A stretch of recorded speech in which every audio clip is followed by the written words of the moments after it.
Jesus Christ, alright, I'll get an Uber. I told Frank when I went to leave the party. I'd only had a few drinks, but he was insistent that I not drive home.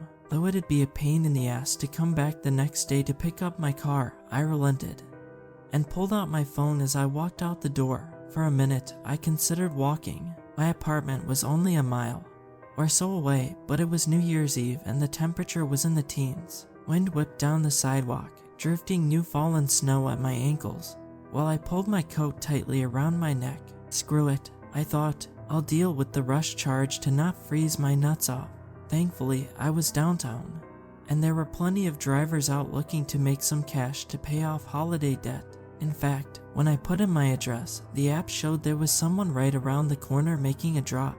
They'd arrive in 3 minutes. Good, I can tough it out for a few minutes. I don't think I could go back inside and deal with Frank's bull for another second. I fumed. I knew he was right to stop me from driving, but at the moment all I could focus on was that I was freezing, and he was costing me $40. I checked the app to see who'd be picking me up. Joe, average-looking white dude, bald, navy blue Camry, 4,539 reviews, 4.5 stars, perfectly normal. As I watched the little car on my phone navigating the digital streets, I turned my attention to the physical intersection it should eventually approach from and saw headlights advancing in my direction. It looked like a little sedan, and as it passed under a streetlight, I saw a Toyota logo in the grate. But when I looked back down at my phone, Joe was still 2 blocks away. Must be someone else, I assumed, and went back to watching the app. However, out of the corner of my eye I saw the car slow as it neared, eventually making a full stop right in front of where I was standing. While the street was fairly poorly lit, I could at least make out that it was a dark Toyota sedan, and behind the wheel appeared to be a bald white man. The passenger side window rolled down, and the driver leaned over. "Hello, Kevin," he said. His voice had an unctuous quality that was innately off-putting. I checked my app again, and it showed Joe was still a block away. "Joe?" I asked, leaning down to get a better look in the window. Unfortunately, there were no distinctive features in his profile picture for me to compare to scars, tattoos, hooked nose. So in the dim light, the best I could make out was he looked similar enough in person. "Of course," he replied. "Hurry up and get in. I have many rides to give tonight." The app was still showing Joe stopped at an intersection a block away, but with the insane demand of a holiday weekend, I figured it must be a glitch. There was a car right in front of me, and the driver knew my name, which I surmised he could have only gotten from the app when I ordered the car. To be honest, the guy was giving me the creeps, but I had my concealed carry, and we didn't have far to go. I hopped in the back seat. "Welcome to your ride, Kevin," said Joe as he pulled away from the curb. "Thanks, man." I settled into the back seat. He must have had the heat on full blast as it was blisteringly hot inside. Even though I'd been shivering seconds earlier, I began to sweat almost instantly. Having taken many Uber rides prior, I expected to see a phone mounted somewhere in the front giving him directions, but there was nothing of the sort. He wasn't watching a map. Actually, he wasn't even watching the road. His eyes were fixed on me in the rearview mirror. The hairs on the back of my neck prickled. "I'm pleased to have you, Kevin. We have much to discuss." His expression, mischievous. I went from a bit creeped out to vigilant. Something was very off about Joe. That slimy voice percolated my very skin and settled in my bones. Reaching into my waistband, I wrapped my hand around the grip of my pistol, just in case. He grinned widely. "Oh, you won't be needing that," he said. That was enough for me. I didn't know how he knew who I was or who the hell he was, but instinctively I understood danger. Drawing my weapon, I pointed it straight at his head. "Look, man, I don't know what the hell this is, but you're going to let me out of this car right now." I clicked the safety off to let him know that I was serious. He didn't flinch, didn't even look surprised really. If I had to describe it, he almost looked bored, maybe even a little annoyed. "Kevin, so quick to violence. I told you that you wouldn't need that. We're just going to talk." The gun burned white hot in my hand, searing my flesh. I dropped it to the floorboard and could see the Beretta logo imprinted in my palm. What the hell? My mind raced. I reached for the door handle and pulled it over and over. Nothing happened. I pulled on the lock, but it wouldn't move. I was trapped. It was then that I looked out the window and saw that we were moving quickly, much too quickly for traveling on city streets. Lights were flashing past, blending to a streaking blur. They were accelerating at an inhuman pace. All the while his eyes never flickered from the mirror. I considered attacking him with my bare hands, thinking if I could knock him out, maybe I could get control of the vehicle. But will I be able to knock him out? I wondered. There was a distinctly malignant essence about him, lending me to believe he would not be wounded by mortal means. Dread seated in the pit of my stomach as I sat back and accepted the futility of my situation. There was nothing I could do. I was at his mercy. That's it, Kevin. Sit back. Relax. As I said, I just want to talk. His tone mimicked soothing, but each syllable dripped with enmity. I did my best to compose myself.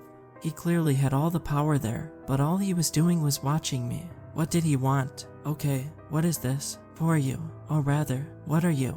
I asked. I told you, Kevin, this is your ride. And who I am is irrelevant. I am different to everyone that I meet. To you and Joe. To Joe I might be Mary. To Mary I might even be you. I am whoever I need to be. What I am though, is an opportunity, he said with shrewd efficacy. An opportunity? What the hell does that even mean? All I want is to go home. Please just let me go home. I'll give you anything that you want. I pleaded. Oh, but you already have.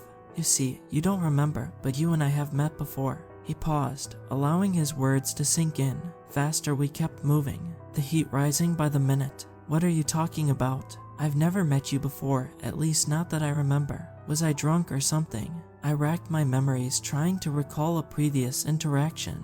You misunderstand me. You and I have not met before, but you and I have met. In your previous life, I am what's known as a broker, and we made a deal. Again he paused, watching my reaction in the mirror. What the hell does that mean? This doesn't make any sense. I don't remember anything about a previous life. I don't remember ever meeting you before or making any sort of deal with you. Please just let me out. I continued to plead with him. What you remember matters not to me. I remember every deal I've ever made, and yours has a term that's coming due in exchange for wealth and status in your last life.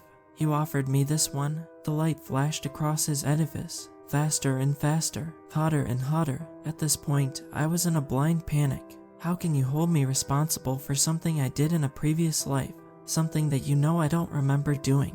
That wasn't me, that was some other guy. What he was saying was ludicrous, but I inherently knew it to be true. Humans, always so focused on the present, never thinking in terms of the eternal. Of course, that was you. You signed the agreement without a second thought. I told you that the more you asked for, the more years I would take off your next life, that I would come to claim your soul once the remaining years were spent, that you would be damned for all eternity. You didn't care. Your own greed limited this life to just 30 years. Tell me, Kevin, was it worth it? Malicious glee filled his voice. He was lavishing in my torment, cackling as I started to cry. I don't know. I don't remember any of it. Please forgive me. Please forgive the debt. I'm so sorry. I take it back. I knew now that I wasn't just begging for my life. I was begging for my very soul. As revelry peaked, you can't take it back now. That life was already lived. I held up my end of the bargain. Now it's time for you to hold up yours. The engine roared as our impossible acceleration continued. The sweltering heat, unbearable. Please, please, there has to be some way. You said you're a broker. Let's make a deal. There must be something I can offer you. Beseeching him for any way out. As I've told you repeatedly, our deal was already made. I've merely come to collect payment. He responded maniacally. Despair gripped my heart and pumped anguish through my veins. There was nothing I could do. But wait, you said this life would be limited to 30 years. I'm not 30 yet. I don't turn 30 until November. His demeanor shifted. The fervent depravity with which he'd sealed my fate abated, and he became almost businesslike. Yes. Well, as I mentioned, I am here to offer you an opportunity. I've watched your life since the day you were born, and my patience is waning. Miserable existence you've had, really. I can't imagine why you'd want to continue with it, but I always keep my word. So, you have a choice. You can come with me now, and we can take this ride straight down into the abyss, or I can drop you off at home. You'll have a few more months before I return, but know that I will return. This ride is inevitable, he offered. My immediate reaction was to ask to go home. It's all I'd been asking for since he picked me up.